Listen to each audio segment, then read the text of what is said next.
Hello and welcome everyone to turn 2, German turn 2 of my solo playthrough of Blitz in the East. Well, I have to admit it's been a very exciting turn.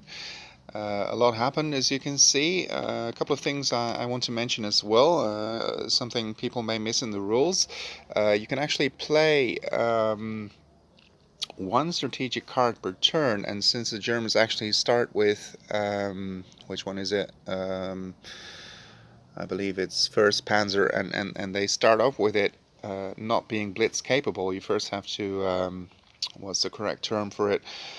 Replenish it, I think. So you make it a full strength unit, and only then does this card actually become useful.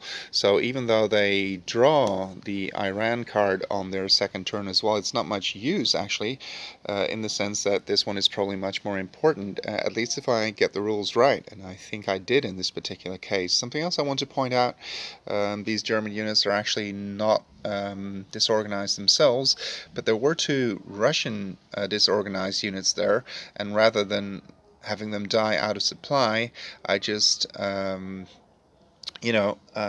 them hit again during the attrition phase, because otherwise they die anyway. But at least this way they don't yield the Germans any extra goods for spoils of war, or actually the Heavies box is called here, because it doesn't go there. It doesn't surrender out of supply. It's destroyed beforehand, which is a good tactic for the Russians, I assume, because that way you can prevent it. What did happen is two units advanced a little bit, but okay. Probably a bit of a mistake the Russians made was not defending Odessa. They completely forgot. Um, and you can see the Germans have really gone rampant. They took Krivoy Rog, so the mining center. They took a factory.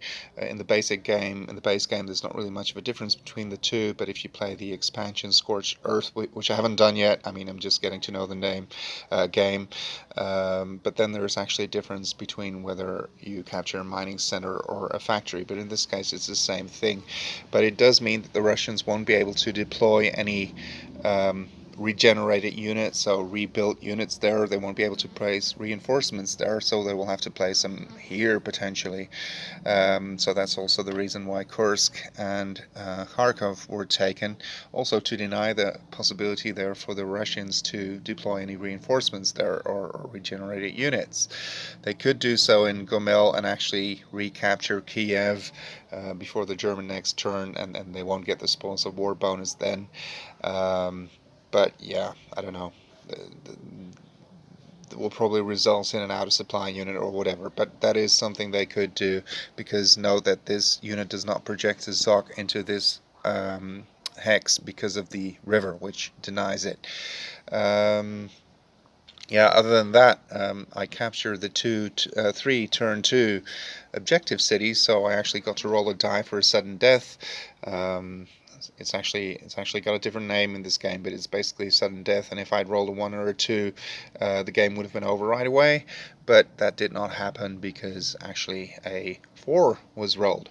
Here in Leningrad, the Germans are also closing in. I wanted to attack this one, but its strength is doubled to 6 because it's in difficult terrain. Yeah, so 5 to 6, so that's less than 1-on-1.